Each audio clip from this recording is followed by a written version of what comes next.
बिस्मिल्लाहिर्रहमानिर्रहीम। अस्सलाम वालेकुम नाज़रीन, आप यूट्यूब चैनल देख रहे हैं। मैं इमरान खान हूँ। आज बड़ा इंपॉर्टेंट दिन है। अदालत में इमरान खान साहब के केसेस लगे हुए हैं और सबसे इम्पॉर्टेंट केस जो है वो है, बड़े अरसे के बाद इमरान खान साहब को मौका मिल रहा है कि उनकी जो वकला की टीम है वो बात कर सके जाके अदालत में, हाई कोर्ट में, कि उनका केस लगाया जाए अल-कादर यूनिवर्सिटी वाला। देखें, ये वो वाहिद केस है जिसमें इमरान खान साहब को इस वक्त सज़ा हुई है। इसी केस में इस वक्त वो जेल में बंद है।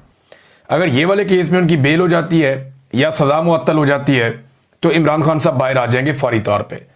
उनके वकला ये दावा करते हैं इमरान खान साहब के केस में कोई जान नहीं है, हमें मौका मिलेगा अदालत में, हम केस उड़ा के रख देंगे। अब हुआ ये है कि 26 जून के बाद से लेकर अब तक इसके बाद समाअत ही नहीं हुई। पाकिस्तान तहरीक इंसाफ ने ये जल्द समाअत के लिए ये केस मुकर्रर किया जाए, एक मुतफर्रिक दरखास्त दायर की हुई थी अदालत में। यानी केस अभी नहीं चलना, अभी ये बात चलनी है कि क्या ये केस जल्दी सुना जाए या ना सुना जाए। अब इमरान खान साहब की पार्टी ने या उनके वकला ने ये दरखास्त दी हुई है। अब 3 महीने के बाद ये दरखास्त सुनी जा रही है कि ये केस जल्दी सुनना या नहीं सुनना। इस मामले के ऊपर आज अदालत फैसला करेगी या समाअत करेगी इस मामले के ऊपर कि जल्दी समाअत करनी है या नहीं करनी। अब उसके बाद फिर समाअत होगी। तहरीक इंसाफ के वकला ये दावा करते हैं इमरान खान के कि जब भी इसकी समाअत होगी इमरान खान साहब बाहर आ जाएंगे। लेकिन मुझे नहीं लगता कि इस वक्त जो मिलिट्री एस्टेब्लिशमेंट है वो इमरान खान साहब को छोड़ना चाहेगी, ऐसे बाहर दिखाई नहीं दे रहा। उसका जो बड़ा रीज़न है वो ये है कि आर्मी चीफ की एक्सटेंशन का मामला है नवंबर में, वो नहीं कोई रिस्क लेना चाहेगी। इमरान खान जैसा लीडर बाहर आ जाए जिसकी अवाम में इतनी मकबूलियत और इतनी ताकत है कि वो जिस तरफ चलाएगा अवाम उस तरफ चल पड़ेगी। उसने जेल से बैठ के एस्टेब्लिशमेंट को बदतरीन शिकस्त दी और वो इलेक्शन जीत गया वन साइडेड। वो बाहर होगा तो क्या करेगा, ये उसका खौफ तो है इन्हें। तो अब वो कोशिश करेंगे कि इमरान खान को पहले तोशाखाना 2 में सजा दिलवाएं, फिर बाद में ये वाला केस जो है वो वहां पे चले और लगे इस्लामाबाद हाई कोर्ट में। बहरहाल पाकिस्तान तहरीक इंसाफ ने कहा कि तमाम लोग जो हैं पाकिस्तान तहरीक इंसाफ के वो पहुंचे अदालत में, इमरान खान साहब का केस लगा हुआ है और आकर इसके अंदर शिरकत करें। तो इमरान खान साहब ने जो स्टेटमेंट दिया अपनी बहन के जरिए से, अलीमा खानम के जरिए से, जब अदालत में केस चल रहा था, तो वहां इमरान खान साहब ने कहा कि 1971 में जब सकूत ढाका का अफसोसनाक सानिया पेश आया तब भी एक डिक्टेटर याया खान मुल्क पर मार्शल लॉ लगा के करता धरता बना हुआ था। सानिया मशरिकी पाकिस्तान के बाद हमूद रहमान कमीशन बना जिसने बताया कि याया खान ने अपने जाती मफाद और अपने नाजायज इक्तदार को 10 साल तक तूल देने के लिए ऐसे फैसले किए जिससे पाकिस्तान 2 टुकड़े हो गया। हमूद रहमान कमीशन रिपोर्ट आला अदलिया समेत आर्मी, नेवी और एयरफोर्स के नुमाइंदों की तहकीकात के बाद बनाई गई। इन तहकीकात के दौरान सैकड़ों लोगों के बयानात रिकॉर्ड करवाए गए और 4 साल इस साने की वजूहात पर तहकीकात की गई। हमूद रहमान कमीशन के मुताबिक एक शख्स की हवस और अना ने जुल्म और जबर का वो बाब रकम किया जिसके बाद मुल्क हमेशा के लिए टूट गया। सबसे गलत फैसला शेख मुजीबुर रहमान की मकबूल तरीन जमात अवामी लीग को दबाने का था। जिस पार्टी ने 162 में से 160 नशिस्तें जीती उसे दीवार से लगा दिया गया और मुजीबुर रहमान को जेल में डालकर मगरबी पाकिस्तान में अपनी नशिस्तें बढ़ाकर दिखाई गईं। 24 मार्च 1971 को मुजीबुर रहमान के साथ मुज़ाकरात शुरू किए गए, मगर उसी रात बंगालियों के खिलाफ ऑपरेशन लॉन्च कर दिया गया जिसमें सरकारी आदादोशुमार के मुताबिक 50,000 अफराद का खून बहा, जबकि असल तादाद इससे कहीं ज्यादा है। आज पाकिस्तान में वही हालात बना दिए गए हैं जो 1971 में थे। आसिम मुनीर ने 9 मई का फॉल्स फ्लैग ऑपरेशन मुल्क की मकबूल तरीन पार्टी तहरीक इंसाफ को कुचलने के लिए करवाया। सीधा सीधा इमरान खान साहब ने कह दिया कि 9 मई आसिम मुनीर ने करवाया था। ये अब बड़ा स्ट्रेट अवे आ गए इमरान खान साहब आसिम मुनीर साहब के ऊपर, हेड ऑन ले लिया उन्होंने। इससे पहले वो ये कहते थे इमरान खान साहब के, बताएं ये फॉल्स फ्लैग ऑपरेशन था। इमरान खान साहब ये कहते थे कि इसके पीछे कौन है, सीसीटीवी जिसने चुराई है वही इसके पीछे है। तो ये इमरान खान साहब पहले कहते थे, लेकिन अब उन्होंने साफ कहा कि आसिम मुनीर ने 9 मई का फॉल्स फ्लैग ऑपरेशन मुल्क की मकबूल तरीन पार्टी तहरीक इंसाफ को कुचलने के लिए करवाया। 2 रातों में तहरीक इंसाफ से मुंसलिक 10,000 से ज्यादा लोगों को गिरफ्तार किया गया। ये कैसे मुमकिन था कि 10,000 लोगों को 2 रातों में बगैर तहकीक गिरफ्तार कर लिया जाए। इसके बाद पार्टी को कुचलने का सिलसिला शुरू हुआ। मुल्क की सबसे बड़ी जमात की तमाम सियासी सरगर्मियों पर पाबंदी लगा दी गई। कोई तहरीक इंसाफ का परचम उठाता तो उसे उठा लिया जाता। हमारे उम्मीदवारों और उनकी फैमिलीज को अगवा किया गया। हमसे हमारा इंतखाबी निशान तक छीन लिया गया, मगर अवाम ने 8 फरवरी को बाहर निकलकर इस सारे बयानिए को जमीन बोस कर दिया। 8 फरवरी इनकलाब का दिन था, जब लोगों ने जुल्म के निज़ाम के खिलाफ वोट दिए और तहरीक इंसाफ को 2/3 अक्सरियत दिलवाई।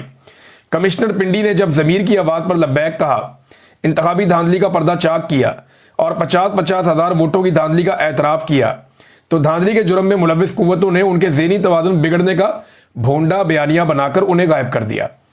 इनका आज तक किसी को मालूम नहीं, लेकिन हम उन्हें भूलने नहीं देंगे। 9 मई के असल मुजरिम वही हैं जिन्होंने CCTV फुटेज चुराई है। अब इसी 9 मई को बहाना बनाकर जो नशिस्तें हमारे पास बची हुई थी, वो नाजायज़ 10-10 साल की सजाएं देकर हमसे छीनी जा रही हैं। बेशर्मी की इंतहा यह है कि एजाज चौधरी की सीट छीन कर इलेक्शन हारने वाले राणा सनाउल्लाह को दे दी गई। ये सब सजाएं बिल्कुल नाजायज़ है। 2-2, 4-4 करके बेशर्मी से हमारी नशिस्तों पर कब्जा किया जा रहा है। इसीलिए हमने ज़िमनी इंतखाबात का बाइकआउट किया है, क्योंकि वो फिर ये नशिस्तें चोरी कर लेंगे और इस इलेक्शन में हिस्सा लेना इन जाली सजाओं को मानने के मुतरादिफ होगा। मैं कौमी असम्बली की कमेटियों से इस्तीफा पेश करने वाले तमाम मुराद से दस्तबरदार होने वाले सबको खराज तहसीन पेश करता हूं और हदायत देता हूं कि अब सेनेट में भी ऐसा ही किया जाए। मैं कुछ दिन तक अपने आइंदा लाएअमल का ऐलान करूंगा। फिर इमरान खान साहब ने ऑपरेशन के बारे में बड़ी खुलकर बात की है। उन्होंने कहा ऑपरेशन बंद होना चाहिए और ANP को गैर मकबूल किया गया था इसी तरह एक ऑपरेशन करके सिर्फ बैरूनी कुव्वतों की खुशनुदी के लिए अपने ही लोगों के खिलाफ फौजी ऑपरेशन से हालात बेहतर होने की बजाय मजीद बिगड़ते हैं। एक तरफ हमारे सिक्योरिटी फोर्सेज वाले और दूसरी तरफ भी हमारे अपने शहरी मारे जाते हैं। अपनों को मारने से हमेशा दहशतगर्दी में इजाफा होता है। हमारी जानिब से अफगानिस्तान और पाकिस्तान में जारी ड्रोन हमले फौरी बंद होने चाहिए। फिर उन्होंने कहा तमाम सूबाई और कौमी असम्बली के मेंबरान को मैं हदायत करता हूं कि सूबे में अमन के लिए अपने और अपने ही लोगों के खिलाफ ऑपरेशन और ड्रोन हमलों को रोकने के लिए मिलकर बैठे और मुजामत करें। ये इमरान खान साहब ने कहा। फिर अफगानिस्तान के बारे में इमरान खान साहब ने बताया कि उन्हें बड़ी तकलीफ है जिस तरह उनको निकाला गया वहां से, और फिर उन्होंने कहा कि आसिम मुनीर एंटी तालिबान लॉबी को खुश करने के लिए ये सब कर रहा है और जहां जंग नहीं है वहां जानबूझकर जंग नाफिज कर रहा है। ये इकदाम फौरी तौर पर रुकने चाहिए वरना हालात मजीद बिगड़ेंगे, ये साबिक वज़ीर आज़म कह रहे हैं। उसके बाद इमरान खान साहब ने अपने जो ट्वीट का तीसरा हिस्सा, 3 हिस्सों में उन्होंने ये ट्वीट किया है। उन्होंने कहा जी मेरी बहनों और एहलिया का सियासत से कोई लेना देना नहीं है। अलीमा खान बाहर आकर सिर्फ मेरा पैगाम पहुंचाती है। उनके खिलाफ मुहिम अफसोसनाक है और मुल्क पर मुसल्लत रजीम की बुज़दिली और खौफ का वाज़ेह सबूत है। बुशरा बेगम की भी सियासत का कोई अमल दखल नहीं है। बुशरा बीबी ने आज तक मुझे किसी वजीर, टिकट होल्डर या सेनेटर को नामजद करने का नहीं कहा। वो कोई सियासी पैगाम नहीं भेजती। वो कैद तन्हाई में है। इनका बाहर किसी सियासी शख्सियत के साथ कोई रब्ता नहीं है। इनको कैदोबंद की सहूलतें सिर्फ मेरी एहलिया होने की वजह से बर्दाश्त करनी पड़ रही हैं। जालिम रजीम को लगता था बुशरा बेगम को मेरी कमजोरी बनाकर इस्तेमाल करेंगे, लेकिन वो मेरी ताकत बन गई। ये वाहिद खातून है पाकिस्तान की तारीख की जो गैर सियासी है, मगर सिर्फ इनके खानदान के किसी शख्स के सियासत में होने की वजह से उन्हें कैद बर्दाश्त करनी पड़ी हो। बुशरा बेगम की तबीयत नासाज है, उन्हें चलते हुए चक्कर महसूस होते हैं। उनके मुआयने के हवाले से दरखास्त दायर की गई है, लेकिन अभी तक कबूल नहीं की गई। उनका डॉक्टर से तरजीही बुनियादों पर मुआयना इंतहाई अहम है। बुशरा बेगम को सियासी मुकदमात में कैद करना आसिम रजीम की इखलाकी और मजहबी गिरावट का सबूत है। मुझ पर और मेरे खानदान पर तमाम मुजालिम आसिम मुनीर करवा रहा है। मुल्क में इस वक्त आसिम लॉ नाफिज है, जिसने डाकू डफर अलायंस के तहत मुल्क चलाकर इखलाकियात का जनाजा उठा दिया है। इखलाकी पस्ती का सबूत यह है कि मेरे खानदान की औरतों को भी निशाना बनाया जाता है। 9 मई, ये 9 मई की तारीख सुन सुनकर पाकिस्तानियों के कान पक गए। गुज़िश्ता 3 सालों में आपने 14 अगस्त का नाम इतनी बार नहीं सुना, आपने 23 मार्च का इतनी मरतबा जिक्र नहीं सुना, आपने 16 दिसंबर का इतनी मरतबा जिक्र नहीं सुना जिस तारीख को पाकिस्तान 2 टुकड़े हो गया था। आपने 6 सितंबर का इतनी मरतबा जिक्र नहीं सुना जितनी मरतबा आपने 9 मई का जिक्र सुना। कुछ हो जाए 9 मई, ये हो जाए 9 मई, वो हो जाए 9 मई। ये 9 मई है क्या? पाकिस्तान तहरीक इंसाफ की सबसे बड़ी सियासी गलती या इस मुल्क की सियासी तारीख का सबसे बड़ा फॉल्स फ्लैग ऑपरेशन। बिस्मिल्लाहिर्रहमानिर्रहीम। अस्सलाम वालेकुम नादरीन, आप YouTube चैनल देख रहे हैं, मैं इमरान खान हूं और ये एक स्पेशल डॉक्यूमेंट्री है 9 मई के हवाले से। नादरीन, आज हुकूमत से या मौजूदा रजीम से कुछ भी गलत हो जाए, ये हुकूमत 9 मई के पीछे जाकर छुप जाती है। हम इन चीजों पर तफसील से बात करेंगे, मगर इससे पहले हम देखते हैं कि 9 मई का वाकया असल में है क्या। लेकिन एक मिनट ठहरे, इससे पहले मैं आपको एक खबर दिखाता हूं। ये देखिए खबर, ये एक्सप्रेस न्यूज पे छपी है और ये खबर है 9 मई की सुबह की। 9 मई को दोपहर को इमरान खान साहब को गिरफ्तार किया गया, लेकिन सुबह जो खबर छपी वो एक दिन पहले ISPR की जानिब से जारी की गई। पाकिस्तान तहरीक इंसाफ के चेयरमैन के आला फौजी अफसरान पर इल्जामात नाकाबिले कबूल हैं। इदारा झूठे और गलत प्रोपेगेंडे के खिलाफ कानूनी चाराजोई का हक महफूज रखता है, ये फौजी तर्जुमान ने कहा। बगैर किसी सबूत के चेयरमैन PTI ने हाजिर सर्विस फौजी अफसर पर इंतहाई गैर जिम्मेदाराना और बेबुनियाद इल्जाम आयद किया, जो काबिल मुजम्मत और अफसोसनाक है। 1 साल से फौजी और इंटेलिजेंस एजेंसियों के एहलकारों को सियासी मकासद के लिए निशाना बनाया जा रहा है। सियासी रहनुमा कानूनी रास्ते का सहारा लें और झूठे इल्जामात लगाना बंद करें। ये 9 मई की सुबह खबर लगी है अखबारात में। यानी अपना मूड बता दिया पाकिस्तान के सबसे बड़े ताकतवर इदारे ने, जिनके पास बंदूक है, पाकिस्तान की मिलिट्री एस्टेब्लिशमेंट ने, उनका ISPR जो तर्जुमान है, उन्होंने सुबह बता दिया अखबारात के अंदर कि उनका मूड क्या है। और वो इमरान खान के बारे में, एक सियासी रहनुमा के बारे में बराह रास्त एक स्टेटमेंट जारी करते हैं और अखबारात को कहा जाता है कि इसको फ्रंट पेज पे छापा जाए। अब यह खबर छप जाती है। इमरान खान साहब को आइडिया था कि आज दिन को उनके साथ क्या होने वाला है। आ जाते हैं 9 मई के दिन क्या हुआ।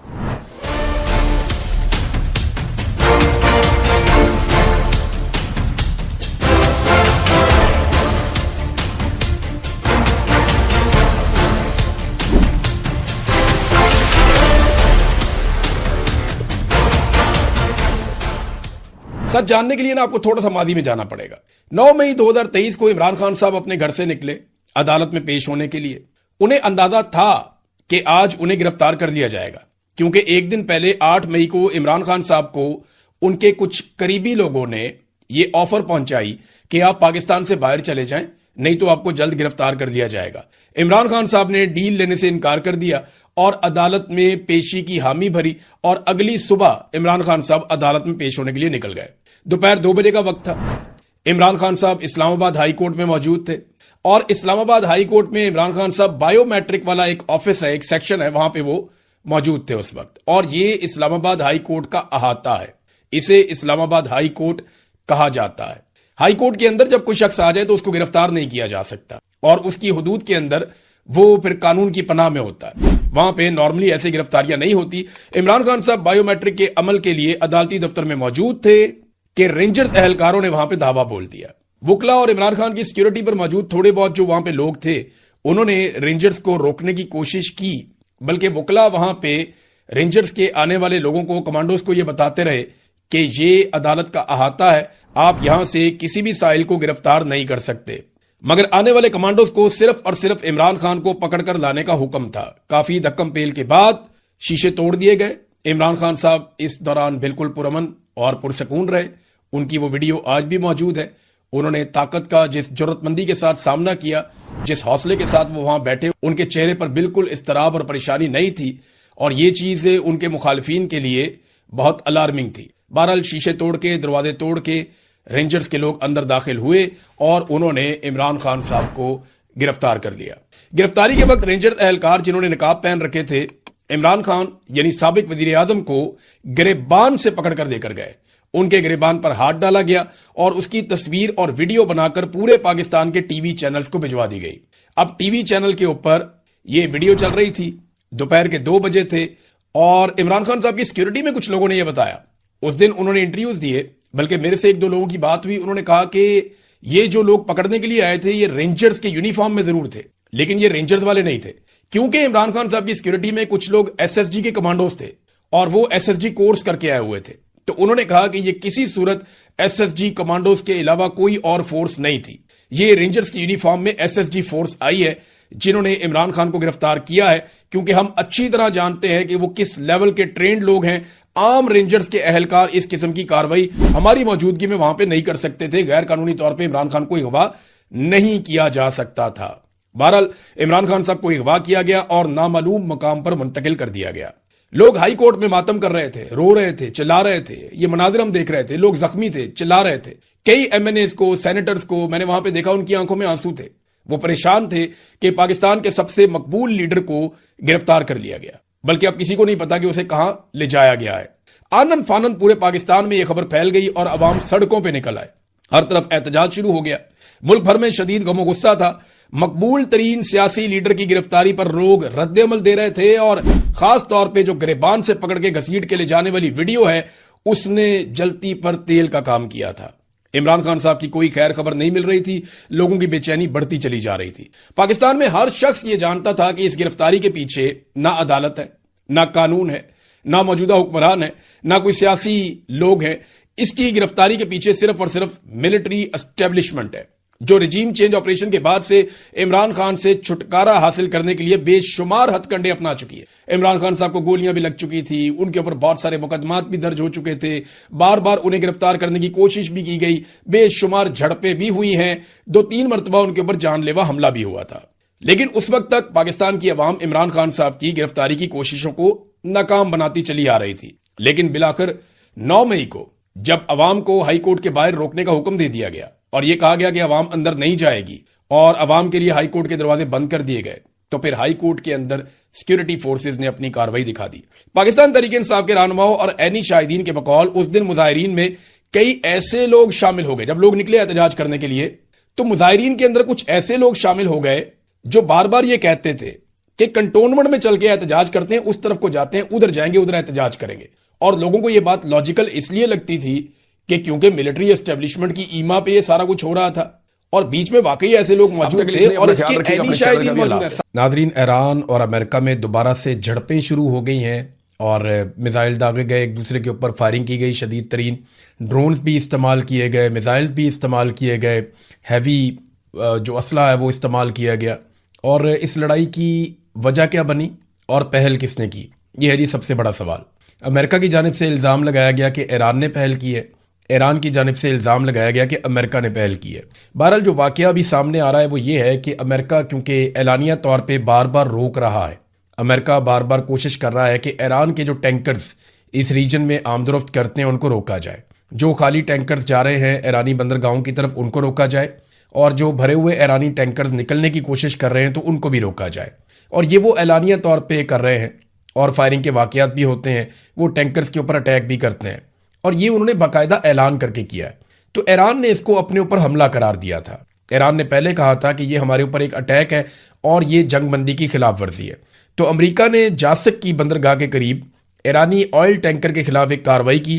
अच्छा, ये जो जासिक की बंदरगाह है ये पाकिस्तान के बॉर्डर के नज़दीक है, यानी अगर आप आबना हुरमुज से गुजर के आ जाते हैं पाकिस्तान की जानिब बड़े समंदर में जहां अमेरिका ने ब्लॉकेज लगाया हुआ है, तो अमेरिका के ब्लॉकेज से बहुत पहले फजीरा की बंदरगाह है सामने वाली साइड पे जो यूएई की है, और यूएई की बंदरगाह के सामने वाली साइड पे जासिक की बंदरगाह है।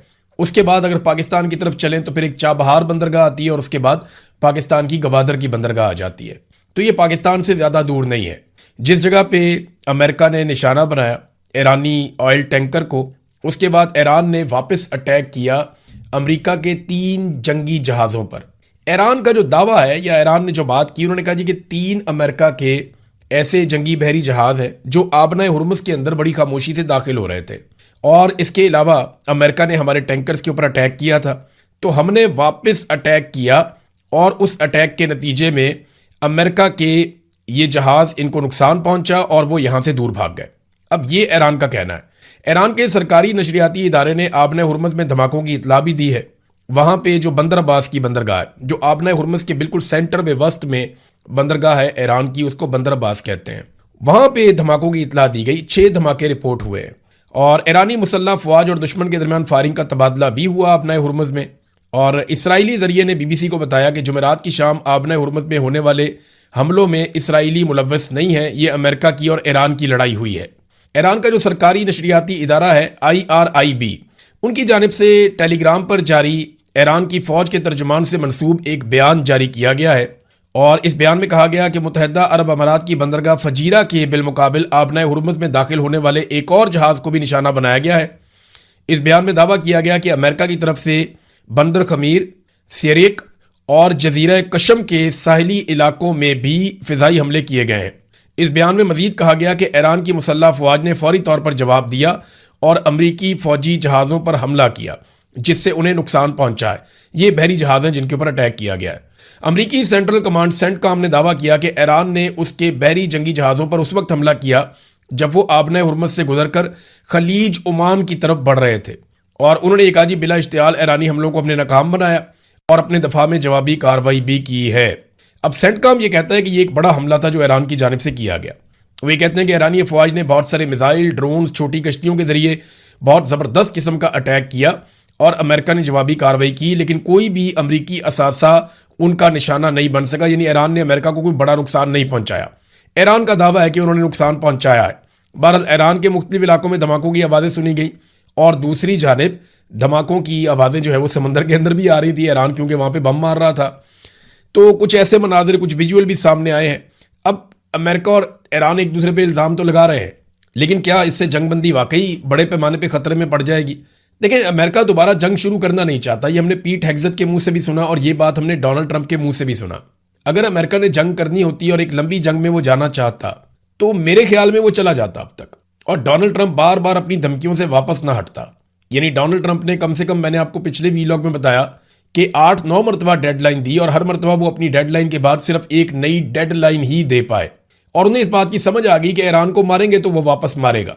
और आबने हुर्मुज को ताकत के साथ अमेरिका तो खुलवाने से रहा कि अमेरिका, इसराइल और अरब ममालिक मिलकर आबने हुर्मुज को ताकत के बलबूते पर नहीं खुलवा पाएंगे। ये पूरी दुनिया से प्रेशर डालना पड़ेगा, खासतौर पर चाइना और रशिया इसमें रोल प्ले कर सकते हैं।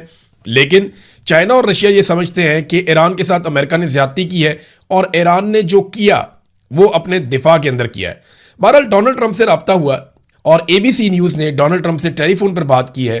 तो डोनाल्ड ट्रंप ने कहा, जनाब कि ईरान के साथ हमारी किसी किस्म की जंगबंदी खत्म नहीं हुई और जंगबंदी अभी तक बरकरार है। अमरीकी हमलों की तरफ इशारा करते हुए डोनाल्ड ट्रंप ने कहा कि ये बस प्यार भरा एक धक्का है। ये नहीं, हमने हल्का सा पुश किया, ये प्यार भरा धक्का है, ये कोई जंग नहीं है, कोई लड़ाई नहीं है। तो डोनाल्ड ट्रंप ने इससे जान छुड़ाने की कोशिश की। उसके पीछे एक रीजन है। वो रीजन क्या है, जरा आप ये देखिए। यहां पे मेरे पास एक खबर है और CIA ने डोनाल्ड ट्रंप को आगाह किया है। ये ऐसा नहीं है कि ये खबर बिला वजह ऐसे फैल गई या किसी मीडिया रिपोर्ट के अंदर से निकली या कोई ईरान का दावा, नहीं। ये CIA का एक दावा है और उनकी रिपोर्ट है और ये इंटरनेशनल मीडिया में छप चुकी है।